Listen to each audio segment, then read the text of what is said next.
Assalamualaikum warahmatullahi wabarakatuh. Selamat siang, rekan-rekan Carkup Indonesia Barokah, rekan-rekan Carkup di seluruh Nusantara.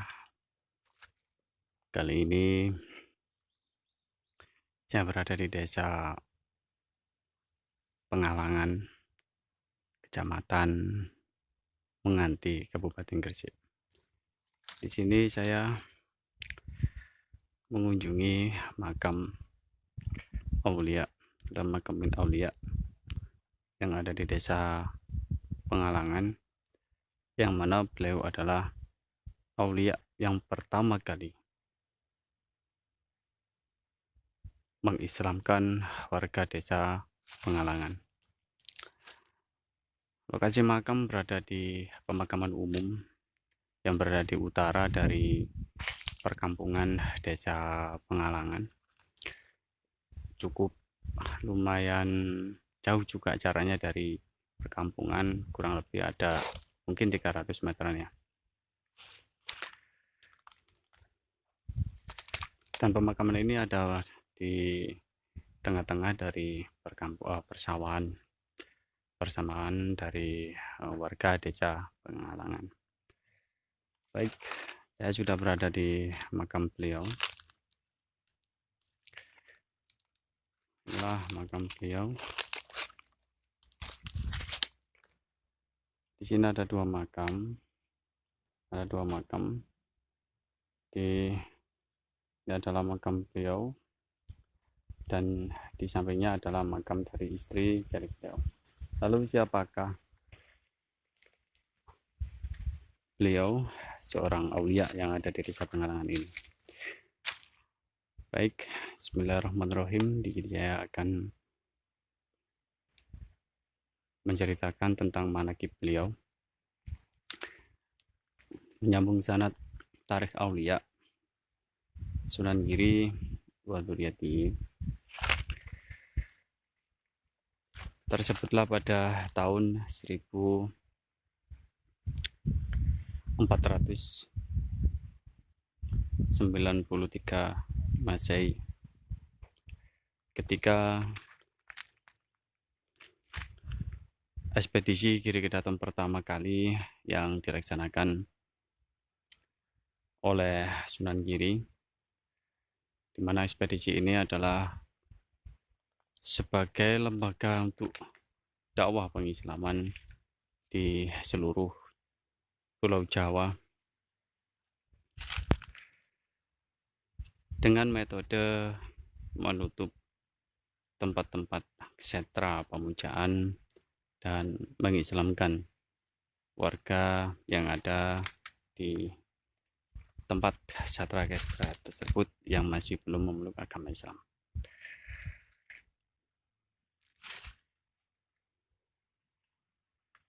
Ketika ekspedisi Giri Kedaton pertama telah selesai pada tahun 1506 Masehi, dengan wafatnya Sunan Giri pertama atau Syekh Ainul Yakin, kemudian ekspedisi yang kedua diteruskan oleh putra beliau, yaitu Raden Zainal Abidin atau yang dikenal dengan Sunan Dalem Wetan. Beliau meneruskan perjuangan dari Sunan Giri pertama mulai pada tahun 1507 Masehi. Jadi 1 tahun setelah wafatnya Sunan Giri pertama, baru ekspedisi kedua dilaksanakan oleh Raden Zainal Abidin atau Sunan Dalem Wetan. Adapun ekspedisi kedua yang dilakukan oleh Sunan Dalem Wetan ini hingga mencapai ke Kadiri,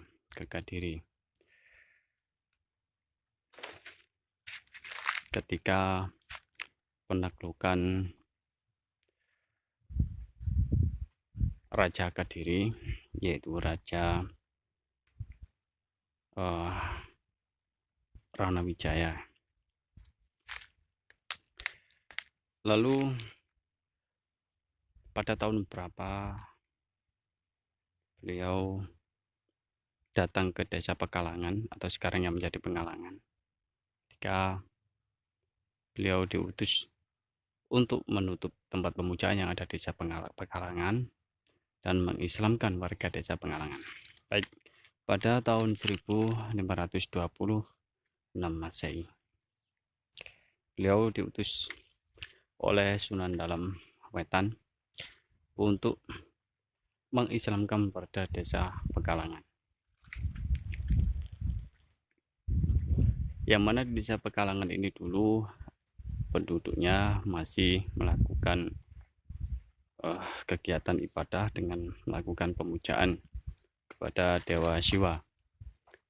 Karena di desa Pekalongan dulu ada sebuah batu lingga, yang mana batu lingga ini adalah sebagai simbol untuk pusat atau tempat bersemayamnya Dewa Siwa, yang menjadi dewa pemujaan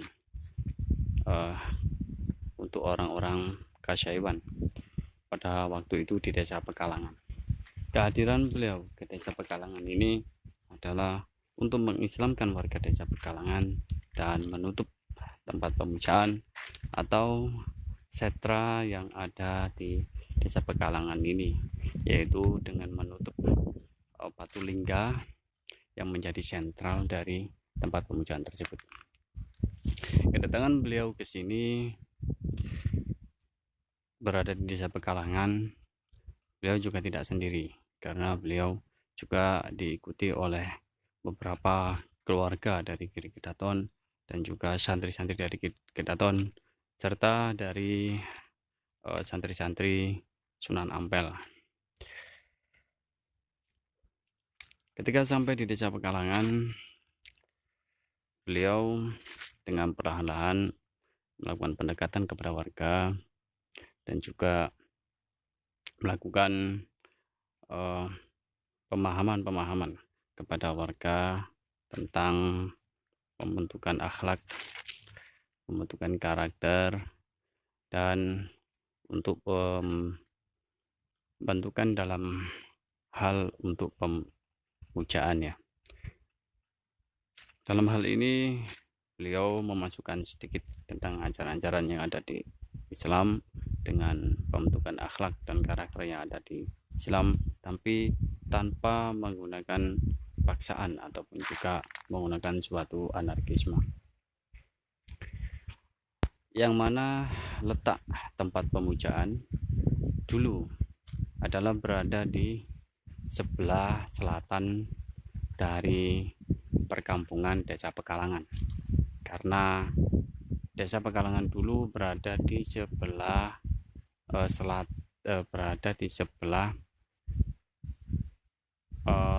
utara dari tempat pemujaan yang ada di desa Pekalongan, dan posisinya berada di sebelah selatan dari area pemakaman ini. Disinilah, di area selatan itulah tempat pemukiman dulu, dan di selatan dari tempat pemukiman tersebut adalah tempat pemujaan atau kesetranya. Kemudian dengan beberapa cara dan metode yang beliau lakukan, seperti halnya yang telah dilakukan oleh rekan-rekan beliau ketika melakukan penutupan persetran atau kesetra tempat pemujaan dan melakukan pengislaman di desa tersebut. Dalam beberapa waktu akhirnya beliau juga bisa diterima oleh warga dan bisa mengambil hati dari warga, sehingga dari pemahaman-pemahaman yang beliau berikan kepada warga, akhirnya warga ini mulai pelan-pelan ada yang ikut masuk ke dalam Islam. Singkat cerita, ketika beliau sudah diterima oleh warga dan seluruh warga sudah bisa masuk ke Islam, kemudian ditutuplah tempat pemujaan tersebut atau kesetra tersebut. Kesetra itu yang sekarang menjadi sebuah telaga yang ada di desa Pegalangan, atau yang kemudian sekarang menjadi desa Pengalangan. Dulu sebenarnya di situ tidak ada telaga, yang ada di situ hanyalah sebuah tempat pemujaan dan ada satu sumur. Ada satu sumur tersebutlah yang dijadikan ketika orang-orang yang akan melakukan pemujaan, mereka melakukan bersuci dulu. Ketika tempat pemujaan tersebut yang ada sanggarnya atau sanggar pemujaan ditutup oleh beliau, aulia yang ada di sini, kemudian di tempat pemujaan tersebut didirikanlah langgar. Langgar tersebut berada di sanggar pemujaan yang ada di desa Pengalangan ini. Langgar didirikan sebagai pertanda bahwa sanggar tempat pemujaan sudah ditutup dan warga yang melakukan pemujaan sudah tidak melakukan pemujaan lagi. Karena itu didirikan langgar sebagai sarana untuk mengajar keislaman atau mengajarkan agama Islam kepada warga desa Pengalangan. Karena itulah di tempat tersebut didirikan langgar sebagai pertanda untuk menutup sanggar pemujaan, dan di tempat tersebut tidak ditempatkan sebagai area pemakaman. Jadi ada aturan yang memang sudah diterapkan dari awal di ekspedisi Giri Ketandon. Apabila nanti ada aulia, ada ulama yang meninggal ketika beliau berdakwah di tempat tersebut, tidak boleh dimakamkan di tempat pemujaan. Jadi di tempat pemujaan tidak diperkenankan untuk ditempatkan pemakaman. Karena itulah ketika beliau sudah wafat, makam beliau berada di utara dari perkampungan dan dari tempat pemujaan tersebut, yang akhirnya berada di tempat ini. Jadi tidak diperkenankan untuk menempatkan makam berada di tempat pemujaan. Karena itulah yang sekarang akhirnya tempat pemujaan tersebut menjadi telaga. Dan apabila rekan-rekan datang ke desa Pengalangan, di Pengalangan di situ ada 2 telaga. Dan di telaga itulah dulu adalah tempat pemujaan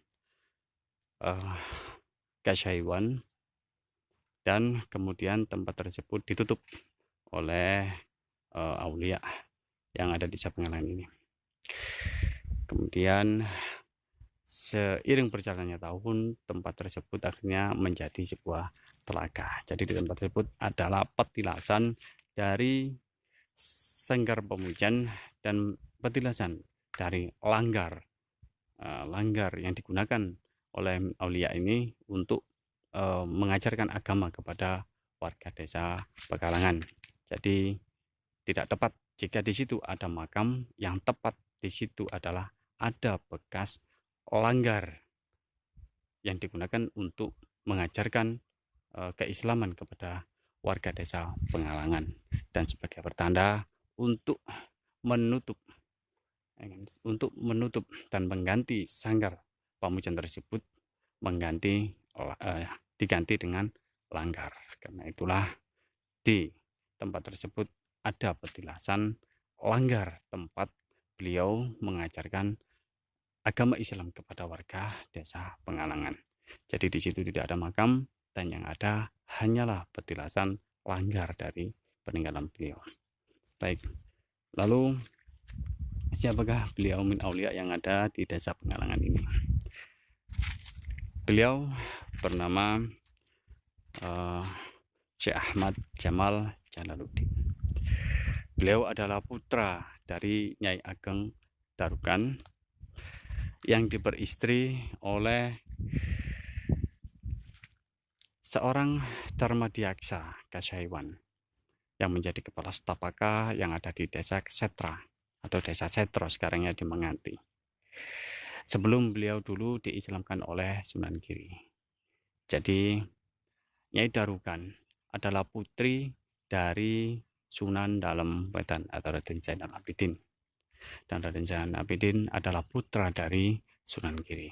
Jadi beliau Syekh Ahmad Jamal Jalaluddin ini adalah masih dzurriyyah dari Sunan Giri, karena sanad eh, beliau, sanad nasab beliau adalah Syekh Ahmad Jamal Jalaluddin binti atau bin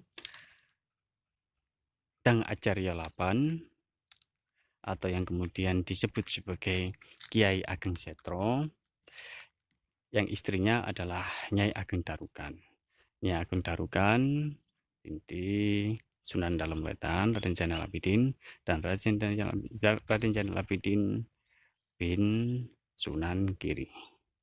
Jadi kalau diurut dari atas, Sunan Giri punya putra Raden Zainal Abidin Sunan Dalem. Sunan Dalem punya putri namanya Nyai Ageng Darukan atau Nyai Rodiah, ya, atau Nyai Khadijah. Jadi punya beberapa nama. Nyai Khadijah punya putra Syekh Ahmad Jamal Jalaluddin, dan beliau adalah aulia Allah yang pertama kali yang mengislamkan warga desa Pengalangan. Jadi pertama kali Islam masuk di desa Pengalangan ini dibawa oleh beliau Syekh Ahmad Jamal Jalaluddin. Jadi jika di desa Pengalangan ini ada nama, baik itu Jamaluddin atau baik itu Jalaluddin, itu adalah nama beliau. Karena sebelum beliau tidak ada nama yang bernama baik itu Jamaluddin ataupun Jalaluddin. Karena sebelum beliau datang ke sini, di sini masih belum ada satupun orang yang beragama Islam. Jadi nama Jamaluddin atau Jalaluddin itu adalah nama Islam, nama-nama yang ada di agama-agama Islam. Tidak ada nama di dalam agama Kasyaiwan ataupun agama Kasokatan yang bernama Jamaluddin ataupun Jalaluddin. Jadi untuk lebih jelasnya seperti itu. Jadi apabila di sini ada nama Jalaluddin atau Jamaluddin, berarti beliau sudah memeluk agama Islam. Karena sebelum beliau tidak ada nama seperti tersebut, karena masih belum ada agama Islam. Jadi apabila ada yang menyebutkan bahwa Jalaluddin itu bukan orang dari Jawa ataupun beliau itu datang dari Arab atau dari mana, sebenarnya bukan. Karena Syekh Ahmad Jamal Jalaluddin adalah cicit dari Sunan Giri. Berarti beliau adalah asli kelahiran dari Jawa, dan beliau lahir di desa Setro karena beliau adalah putra dari Nyai Ageng Darukan atau Nyai Khadijah dengan suami Yai Ageng Setro, atau yang dulunya ketika masih belum Islam dan ketika masih menjadi kepala staf Kasyaiwan, beliau bergelar Dharma Diaksa Dang Acaryo atau Dang Acarya 8. Karena itulah rekan-rekan, untuk manaqib beliau Syekh Ahmad Jamal Jalaluddin ketika beliau pertama kali mengislamkan warga desa Pekalongan atau desa Pengalangan. Untuk tempat pemujaan tersebut yang sekarang menjadi telaga berada di sebelah sana. Inilah telaga yang dulu menjadi tempat pemujaan atau setra di desa Pekalongan, ya. Jadi dulu di telaga ini tidak ada telaga. Di dekat sini dulu ada sumur, di sebelah sana itu ada sumur. Kemudian tempat pemujaannya berada di sini, berada di sekitar area sini. Jadi batu lingga dulu itu berada di sini karena di sini dulu ada tempat pemujaannya. Kemudian untuk sanggarnya berada di sana. Ketika ditutup oleh Syekh Ahmad Jamal Jalaluddin, sanggar tersebut dirubuhkan dan digantilah menjadi langgar. Jadi di kemudian hari tempat ini menjadi sebuah telaga. Karena itulah di sini adalah tempat petilasan beliau dengan peninggalan sebuah langgar yang sebagai pengganti ketika tempat pemujaan atau sanggar pemujaan sudah ditutup. Jadi di sini adalah petilasan dan tidak ada sebuah makam ataupun pemakaman yang ada di telaga ini.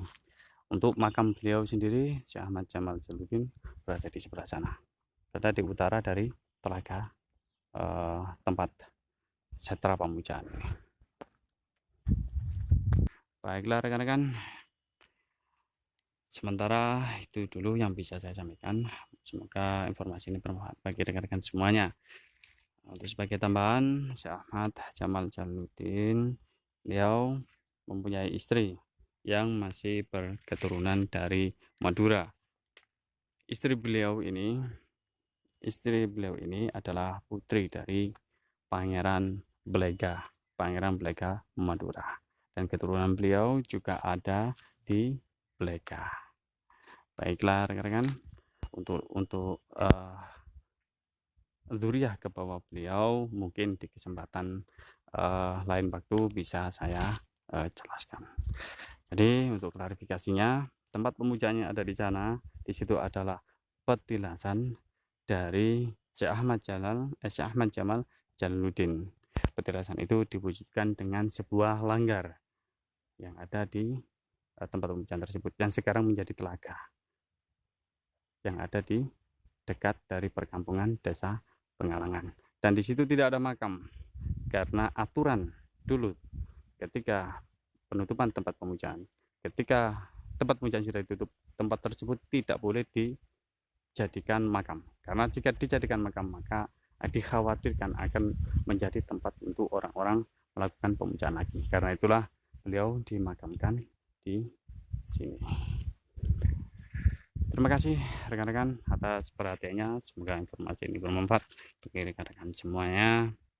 Sampai jumpa di lain kesempatan. Salam Sarkup Indonesia, salam satu Mijan. Assalamualaikum warahmatullahi wabarakatuh.